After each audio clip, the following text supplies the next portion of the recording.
Assalamualaikum warahmatullahi wabarakatuh. Kalau kita ibaratkan hidup itu adalah bagikan menanam. Ad-dunya'u mazra'atul akhirah. Yang namanya dunia adalah tempat menanam dan bekal ladang di akhirat. Dikisahkan ada seorang raja yang memiliki 3 orang pembantu. Satu tipenya adalah dia orang jujur dan kerja keras. Satu lagi kadang-kadang jujur, kadang-kadang ya bekerja keras. Dan satu orang lagi, dia itu orang yang tidak jujur dan juga orang yang malas. Suatu saat raja memerintahkan kepada 3 pembantunya tersebut, "Wahai para pekerja, mulai hari ini tolong kalian bawa karung, dan karung itu diisi dengan buah-buahan yang paling baik, yang kualitasnya." Seperti itu. Nah, pembantu yang pertama memanjat pohon dan mencari buah yang bagus-bagus, yang ranum, yang manis-manis. Dia terus memanjat sampai karungnya penuh dengan buah yang berkualitas bagus. Nomor satunya buah gitu. Sedangkan yang kedua, pembantu yang kedua memanjat pohon dan mengisi karungnya dengan buah yang matang. Ada juga buah yang kecut, yang pahit, dimasukkan ke sana sampai karungnya itu penuh. Sedangkan pembantu atau staf yang ketiga, karena dia malas dan menganggap rajanya itu sibuk, tidak bakal memeriksanya. Akhirnya si pembantu yang ketiga itu mengisi karungnya dengan kerikil, batu bata, rumput dan sebagainya, dimasukkan semua.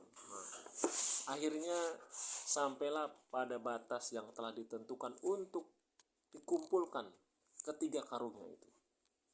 Mereka mempersembahkan karung-karungnya kepada raja. Bahkan staf yang ketiga berkata, "Wahai raja, tugas kami telah selesai dan mohon periksa persembahan terbaik dari kami." "Saya tidak sempat memeriksanya karena saya sibuk," kata pembantu yang nomor 3. "Tapi saya akan memasukkan." Dan yang ketiga, itu ketiga pembantu itu maksudnya, akhirnya diperintahkan oleh raja untuk mengumpulkan karung. Nah, akhirnya dari ketiga pembantu tersebut sambil membawa ketiga karung, mereka bertiga dimasukkan oleh raja ke dalam penjara. Jadi maka masuklah ketiganya tersebut ke dalam penjara selama beberapa bulan. Bagi staf yang membawa buah manis-manis dan berkualitas bagus, masih tersisa terasa nikmatnya meskipun dia berada di dalam penjara. Tapi bayangkan bagi staf yang malas-malasan, yang hanya membawa kerikil, batu bata dan rumput-rumputan itu, dia pasti merana. Karena apa? Karena tidak bisa makan apa-apa, karena di dalam karungnya itu adalah batu, rumput, hanya kerikil-kerikil seperti itu. Jadi itulah perumpamaan di dunia, ya, kehidupan dunia. Penjara tadi kita umpamakan adalah alam kubur, dan semua orang pasti masuk penjara alam kubur. Bagi orang yang mengisi karungnya dengan yang bagus-bagus, maka dia sendiri yang akan menikmatinya. Sebaliknya, kalau kita mengisinya dengan hal yang buruk-buruk, kita sendiri yang akan merasakan akibatnya. Karena itu, setelahnya kita di bulan Ramadan, ya, kita jadikan momentum untuk selalu mengubah perilaku tidak baik menjadi baik.